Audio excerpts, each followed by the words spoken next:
Our primary election is right around the corner, coming up on March 17th, and Chicago needs election judges. You can help your neighbors cast their votes by going to pollworker.chicagoelections.gov. You do have to be a U.S. citizen and a registered voter in Cook County, but you can earn $230 for your service. Plus, if you're bilingual in Spanish, Hindi, Polish, Korean, Chinese, or Tagalog, then they definitely need your help. To learn more and apply, head to pollworker.chicagoelections.gov or call 312-269-7984. If you're looking for a place to slide for spring break, maybe check out South by Southwest 2026 when it drops in Austin, Texas this March 12th through the 18th. You can expect the unexpected where innovation, film and TV, music, and culture collide. Plus, you'll hear from global thought leaders, experience unforgettable screenings, and maybe catch a future favorite artist all in 1 week. The 2026 South by Southwest conferences and festivals are a city-wide experience, and you lucky because our friends over at CityCast Austin have everything you need to maximize your time in the city. Start planning your adventure and unlock a 10% discount on your innovation badge when you use code CityCast10 at sxsw.com/Chicago. Discount on badge price only, not combinable, and terms apply.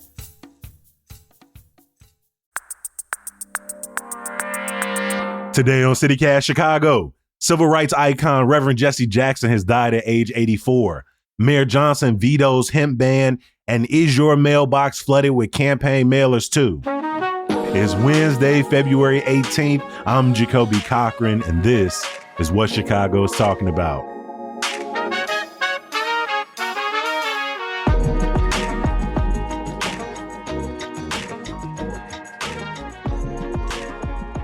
I've got executive producer Simone Alicea in the building. How you feeling, my friend? How was your extended weekend?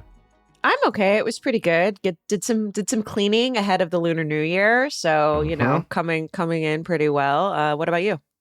It was good. Had a nice Valentine's Day. Popped out to Easy Does It, where I ran into producer Michelle Navarro. We was in there having a good time.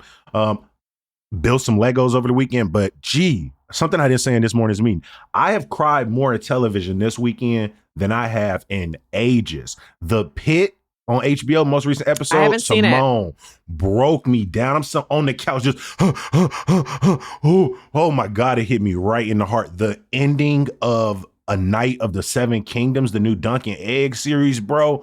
Oh, I'm talking sitting on the couch, tears stream. I don't know what they got in the water over at HBO this season, Simone, but I'm talking industry. Oh my God, 3 pieces of television left me floored in the last few days. I'm eating good over here. Again, eating my tears in a lot of cases, but eating good over here with some late night television. Hey, I haven't been back to HBO in a minute, so maybe I'll swing back over. You need to pull up. They are doing some. I just texted Greta Johnson, who has been on the podcast before. She also hosts the official Night of the Seven Kingdoms podcast for HBO. I texted her this morning and was like, I think this show has done more in less episodes and less total minutes emotionally and narratively, particularly emotionally, than the other 2 series had done at this point in their run. And she said unequivocally, this is her favorite of the 3 Game of Thrones shows with only 6 episodes. All right, that is the Jacoby Tuesday Morning TV Corner. Let's get into some very big stories. Simone, when I opened my eyes this morning, it was to multiple news alerts that the Reverend Jesse Jackson died at the age of 84. He was diagnosed with Parkinson's as far back as 2017. Earlier this year, doctors confirmed a diagnosis of progressive supranuclear palsy, a life-threatening neurological disorder. In recent appearances, people had seen his frail state. He had largely been confined to a wheelchair. But, you know, he was someone when he turned up, crowds stop and listen. He made an appearance at the first night of the DNC in Chicago back in 2024 to overwhelming applause. One thing I can say, right? Nearly 50, 60 years of a local and national legacy as first an athlete, then an activist, an organizer, a community leader, and a notable politician and elder statesman. This is one of those individuals who I obviously don't know my life, period, and my life in Chicago without the figure of Jesse Jackson. I remember my elementary school Harold Washington and Jesse Jackson and Martin Luther King, that was like my principles, holy trinity. I think that was true for a lot of Black Chicagoans, right? I think that was probably absolutely the case, right? Jesse Jackson, I mean, it's almost like, where do you start when we want to talk about Jackson's legacy here? I think notably people know him as somebody who worked with Martin Luther King, of course, and was there in Tennessee when, well, first of all, brought King to Chicago to work on housing issues in '66, right? He was put as the leader of Chicago's Operation Breadbasket, which was like an extension of the Southern Christian Leadership Conference. And the goal was really to hire more Black workers, put the pressure on companies to hire more Black workers and to prioritize the Black dollar, as Jackson would always say. Yeah, well, and again, brought MLK to Chicago against the wishes of the elder Daley, right? Daley was not that keen on having King in Chicago, and then was also, as I said, in Tennessee when King was assassinated. And was sort of right there in the aftermath. Besides that, as you mentioned, Operation Breadbasket, which later became what we now know as the Rainbow Push Coalition, really focusing on, as you said, Black economic power, also getting Black people into jobs. They ran boycotts of companies that were discriminating against employees, but also, just generally working on sort of that economic mobility. And then, of course, throughout the sort of 70s, that was a huge focus. But then, of course, in the 80s, continued to rise to national prominence as sort of the first, I believe the way it's phrased, like the first viable black candidate for president, right?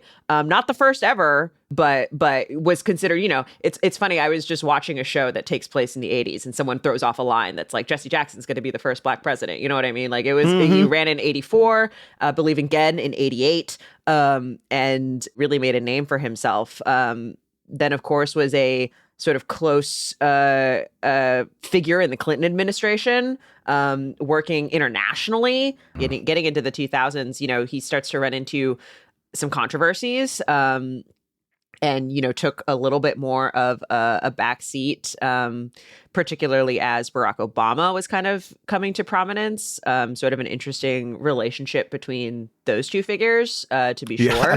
I saw one tweet go, I want to read it exactly because it was hilarious. Calling Obama a jackass, then crying at his inauguration because you never thought you'd see a Black president is the duality of man I strive to be. Rest in power, Jesse Jackson. Your legacy won't be forgotten. I think that really kind of, encapsulates some of Jackson's legacy here. I really also like the line that really gets you to Neil Steinberg's line in the Sun-Times for the obit. That I really liked was, if the legend of his mentor, Martin Luther King, was simplified, almost beatified by early death, a martyr at 39, an icon who had a dream, then the legacy of his eager protege was complicated by long life. Jackson, again, for a huge civil rights activist, a prominent voice, but also somebody who liked the spotlight, was somebody who wanted to be out in front of people. Several kind of missteps in that long career, allegations of anti-Semitism. He of course also had an affair that he admitted to, and a child from that affair, I believe in the late 90s, early 2000s, somewhere in there, that kind of contributed to him stepping back a little bit from the limelight. And so it's not an uncomplicated legacy, Jackson's history, but I think certainly will be remembered for his effect. Jacoby, I'm curious what you think, as someone, as you say, who did grow up here, how you think his legacy will be felt here in Chicago specifically, where he kind of, he's not from here originally. He moved here from, I believe, South Carolina, but, obviously made this his center of base. It's where Rainbow Push is centrally located. How you think he'll be remembered here in Chicago? I am of three minds here. On the one hand, I think Jesse Jackson's legacy in Chicago and globally is so massive that the same thing will happen with most celebrities and iconic figures after they pass. We will largely just focus on the positive, the big moments, stood side by side with MLK, ran to pretty historic political campaigns, was an advocate for so many people's economic rights too. I think the legacy of his presidential runs don't get that much attention in the grand scheme of his life and his legacy. And I do think at a time in which people are, constantly asking the question, what is a progressive political campaign? What are progressive political talking points? I do think his campaigns will be studied by political historians.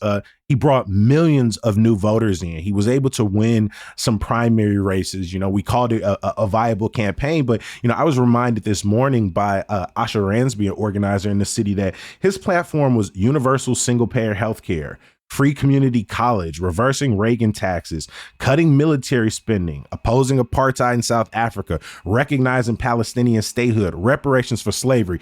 If you ran on this right now, you'd be viewed as running a progressive campaign. Mm-hmm. A lot of those things sound like things Mayor Brandon Johnson, Mayor Zohran Mamdani out in New York, like things that they ran on and were being called sort of new, energetic, progressive candidates. And so I do think, as much as you and I probably both have a healthy amount of cynicism for political campaigns and the talking points that politicians sort of rest on as they pursue office, I will say that campaign, historically speaking, and even now, is one that I think a lot of people see as probably still not viable at the highest office, but one that certainly the current Democratic establishment has continued to kind of oppose, continue to reject and oppose, but one that crosses political lines, that bridges some of the racial, economic, political divides that the country has always dealt with, but that polling constantly shows a good majority of Americans support some of these policies, not all of them, but some of them. And so I do think as people start doing the knowledge on some of these campaigns, you will start to see his campaign referenced. My third point is, especially in Chicago and amongst young organizers and young people in general, I do think people will continue to criticize what a legacy and a celebrity of this magnitude means for sort of Black liberation, the work of protesting anti-Blackness. What does it mean when, the major foundation is Black capitalism and jobs and economic impact and opportunity, all important things for living a sustainable life, but all that can quickly be sort of retrofitted into capitalism that doesn't necessarily lead to people's liberation or the investment in community and future. And so, as Natalie Moore pointed out at the end of her obit in WBEZ, a lot of people wonder, what does it mean to have Operation Rainbow Push? And so many of his initiatives really rely on his face, his celebrity, the political dynasty amongst his family that he was the patriarch for. What does it mean now that he has passed? And she ended with, well, the world will find out. And so I do think as we continue to complicate the legacy of Barack Obama, you see young people asking really deep, difficult questions about what his legacy means up against this sort of this figurehead of the first Black president. I do think, people will continue to do that with Jackson as well.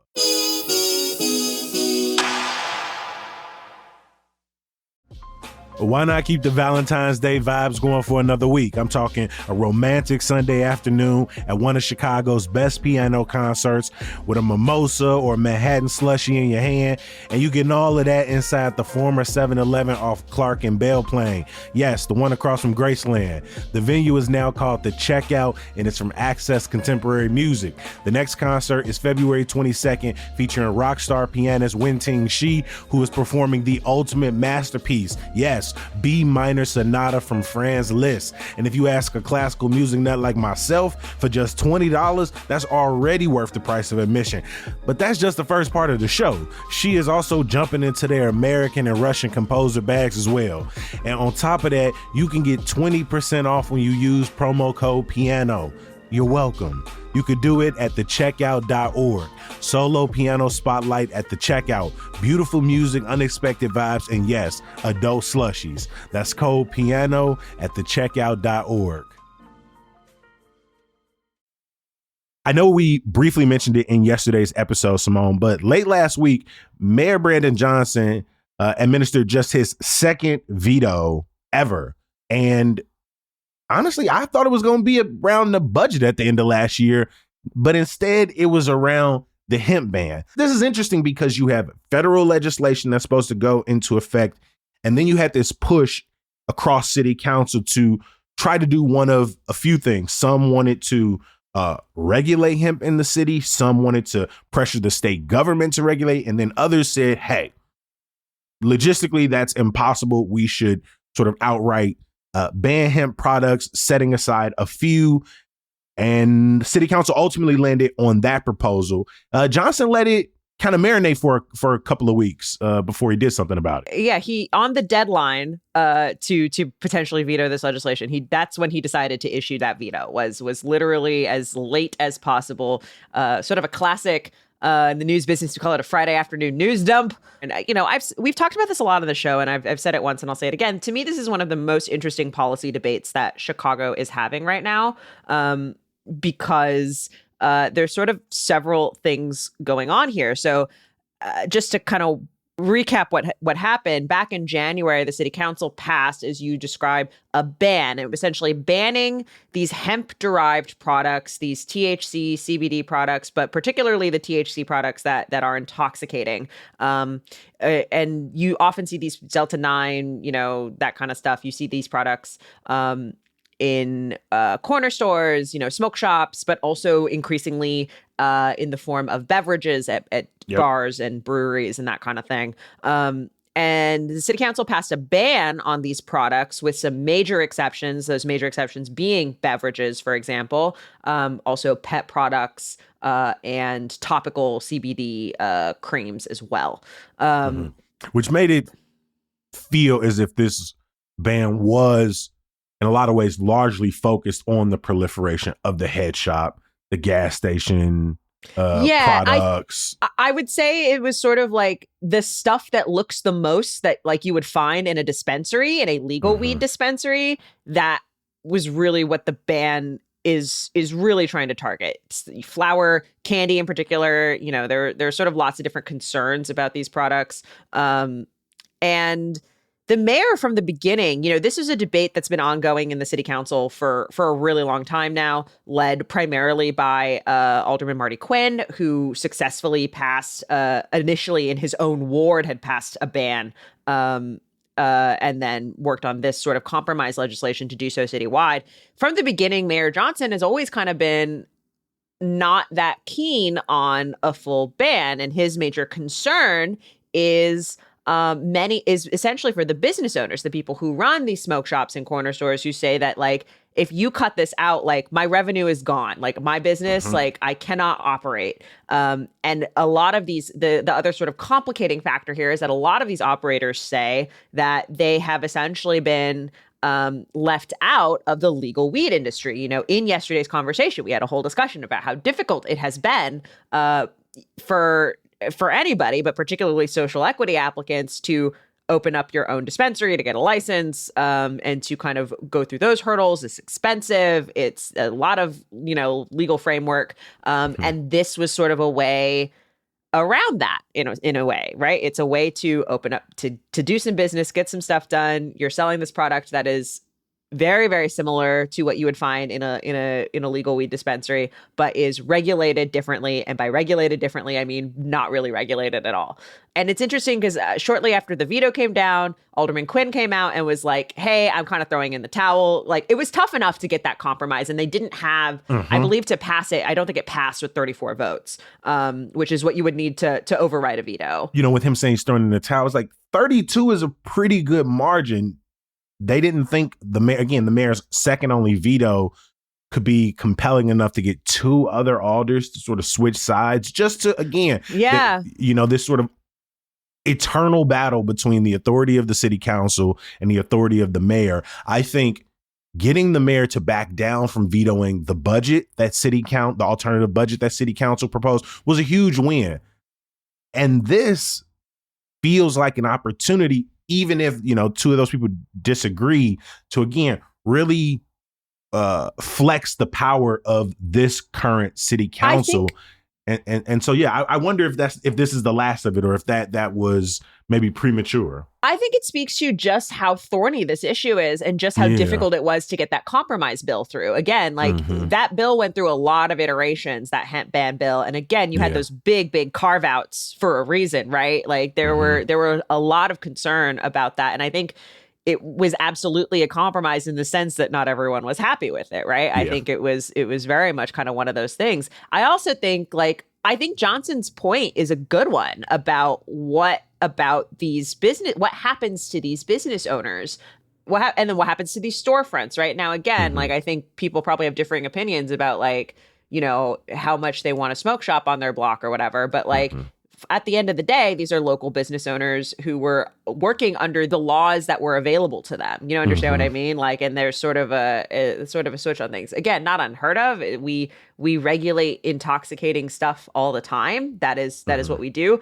But I think the other trick with this particular issue is, there's been this question about these products, these hemp derived products don't go through the same level of quality control that legal weed does. And that's not really something the city is able to enact or enforce very well. That there's a reason it's kind of done at the state level. It's something the federal government, theoretically, we have the FDA is that's what they do, is they regulate products that we consume.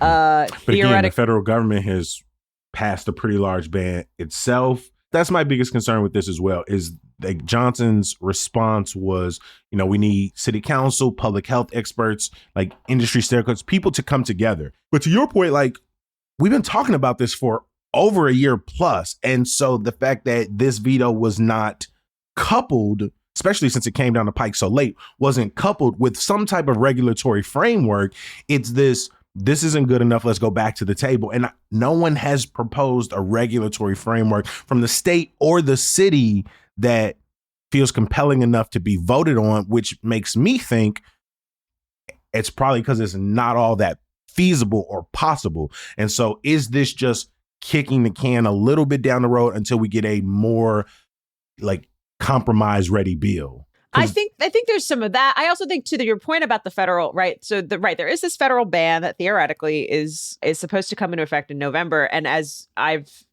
think a real big point when it comes to any federal legislation right now, between now and November, who knows? Who knows what's going to happen? Who's going to carry any of that out? Right. And are they going to kick the can down the road another piece? And I think Johnson even said that when he issued the veto, was sort of we kind of need to see what the federal government is going to do about this. Because again, it was the 2018 Farm Bill that led to this loophole in the first place. This is that tricky territory of states that have legalized marijuana, even though it is still illegal federally. And so there's this sort of this is kind of one of those things that kind of trickles down from that is, who's responsible for what, and how can the city and the state still be federally complying with federal law, but not ruin up people's businesses, but also comply with their own state laws on legal marijuana, on this intoxicating 100%. Stuff. How does it all make sense? And again, this is not I don't think any of the city council members per se are running on the idea that they want to be shutting down small businesses, but they know ward by ward individually, there aren't enough of these to have any probably sizable impact on any one of their elections. But for the mayor, businesses start closing down, between April and November of this year. That's going to be a huge thing to run against. Yeah, I think it depends on the alder. I think there are a lot of alders who are concerned about the for sure. I meant in that block that's voting for it. I think, especially given some of the products that were sort of kept off the list, I think they feel like they've sort of done the dance. But I think for the mayor at large, again, if you have businesses shutting down across the city, right? Well, and he's already seen as a mayor who is anti-business, right? Exactly. By sort of the larger business community in particular, like he is already seen as a mayor who is, bad for Chicago's economy, bad for business in Chicago. And so I think it's interesting, though, because I do think like this is an interesting category of businesses to go to bat for, right? To kind of go down on the mat for. It's different from when we normally talk about Chicago's business community, especially when we're talking about, big business, downtown core, like that kind of stuff. When we're talking about small mom and pop businesses, I would argue that a lot of these smoke shops very much fall into that category. Yeah. But again, when you're playing what feels like the two trump cards of politicians against each other, sort of the health and safety of children and the economic these are the viability boogeymen of small businesses. These right? are the two boogeymen of politics. This is it right here. This is how you get against each other. legislation passed or vetoed. It's like, will it help kids or hurt kids? Will it help businesses or hurt businesses? And like you said, for this to be the sect of small businesses to go to bat for against what is largely being framed as a protection of young people initiative. Yeah. Again, that's why I think it's one of the most interesting policy debates in Chicago, because it's an actual debate. Reasonable people can disagree on the best way forward, I think, on this particular thing. And there's so few debates in our modern life that reasonable people can disagree on.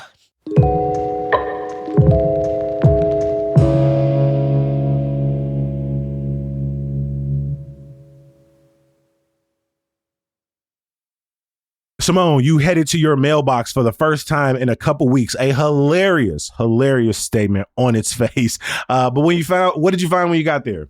I found just under 30 political campaign mailers. I counted.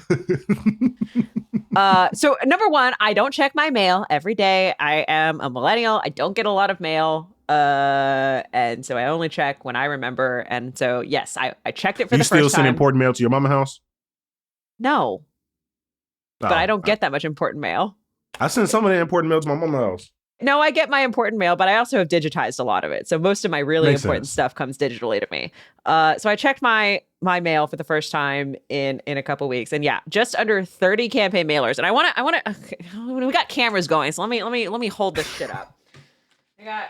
This is just for the state legislative race. This is for Congress. We've got Cook County courts and these big ass Senate. Big ass mailers, dog. There's so which one has the best? Like, who's using the best and sturdiest paper? Ooh, or is it all pretty identical? It's pretty identical, I think. In my mailroom, there's a trash can right under the mailbox. I literally pull them out, bend them up, plop them right into the trash can. No offense, Melissa Conyers, Urban. I'm throwing a lot of them away. I usually do too. But again, I had it's one thing of if I'm checking my mail more regularly, it's there's 4 or 5, 6 or 7 or whatever. But you let it build up though.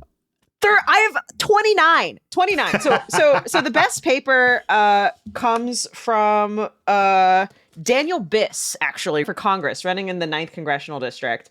And this is the one that feels the best. And it's because it's matte. It's a matte paper. It's not glossy. And so that is my preferred one. But Daniel Biss, in case you're curious, has sent me 7. He sent me 7, including somebody, his campaign sent me this cute little postcard. And it says "Vote Matters." Did somebody write on it? Is that handwritten? There's a handwritten signature, but the print is printed. Got it. And this is it says "Vote Matters" on the back. I won't show you the back because it has my address on it. But Daniel Biss also has he has a bunch where he mentions his Jan Schakowsky endorsement. Jan Schakowsky, of course, is who he's trying to replace. And it opens up. It's a big book. Oh, here he is again. With Bovino. I was gonna ask, do he got any Broadview pictures? Of course, he got a Bovino standoff. We got him on with Rachel Maddow too. And so not to be outdone. He trying to get them MSNBC North Shore voters, boy. Yeah, for sure. And so that ninth district, just as a reminder, kind of, goes up the North Shore, down into, the north side, far north side of Chicago, and then out into kind of the northwestern suburbs, more proximate suburbs. Not to be outdone, I've got Kat Abu-Ghazaleh's, her on video, right? What else has she got? Oh, she puts out these comics. They're called Cat Comics. Oh, About I hate to have that much excitement for any kind of political about stuff candidate, she does. but Jesus. Yeah, sorry. My background blur is making it difficult to see specifically. A comic is kind of there's a few of them. Yeah, I think I have 3 of them. Chapter 2 of 5. So apparently there's 5 of them. I have 3. So I guess I have 2 more coming in this series. So we guess we'll keep a lookout for that. And then talk about, we got some more ice photos. Only one other candidate in the 9th has sent me a mailer, and that's Laura Fine, who's currently a state senator. Is that just boxing gloves? So there's a picture of her on the back, which again, I'm not showing you because it has my address on it. But it says on the back, in the state Senate, Democrat Laura Fine has won the toughest fights against big insurance, corporate polluters, and anti-abortion extremists. I will say Laura Fine, even though she doesn't have as many mailers in my mailbox, her ads are all over my Instagram feed. It's every other ad is a Laura Fine ad. And that's not to mention, so in that district, there are 15 Democrats total running, and these are just 3 of the candidates. The other thing that's going on is my current state legislator in Springfield, my state representative Springfield, Han Nguyen, is running for the 9th congressional district. No mailers from him, which is pretty surprising because I live like near Argyle, and like his name is everywhere. Like his campaign office is like right around the corner. So I'm kind of surprised I'm not seeing more from him advertising for that 9th race. But it means that his House race is open, which means I have a big old pile of mailers for that race, which in this case, I think I have more. 8, 4 is 12, 13. So yeah, I think, I have the same amount for the 9th congressional district as I do the state house. Which is not super surprising. I actually kind of expected for there to be more in this smaller race because, the Senate, the congressional races, like those get a lot of earned media. Like people kind of generally know who's running in those races. But these races, there's a lot of names here that I did not recognize, and I had kind of not put 2 and 2 together that this was an open seat. So I got the most in the state house. This is District 13 from Adam Braun. I have a lot. I have, I think 8 from him. Most of them are the same. Medical, took on big insurance companies, call out and oppose ICE's illegal tactics, worked with Kwame Raoul, longtime Uptown resident. Yeah, lots of stuff for Adam Braun here. After that, I just have a few. I have 2 for James O'Brien. One that's abolish ICE, and then taxing the rich. Maybe they get tax breaks, we get bills. Time to put people first. And then it took me a while to figure out, I had to look. I got an attack ad against Adam Braun, and I found out it was paid for by friends of James O'Brien. So paid for by one of the PACs for his opponents. So that I'm counting in the James O'Brien pile of mailers I got. And then I also have Sanjay Kumar. Got a couple from him. Ridge Knapp. There's only 5 Dems running in that race, according to the Illinois Board of Elections site.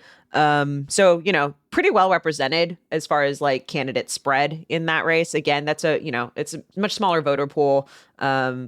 Probably true there's probably a lot of us who have state legislators who are running for higher office. If you live in Representative LaShawn Ford's district, for example, he's running for Danny Davis's congressional seat, which means his state legislative seat is open. So you've probably also got a mailbox full of campaign mailers. And then shockingly, I guess not that shockingly, I only got 2 mailers from Senate candidates. I got this one from Juliana Stratton, Tammy Duckworth, and J.B. Pritzker. And then I got this. It was a plain envelope.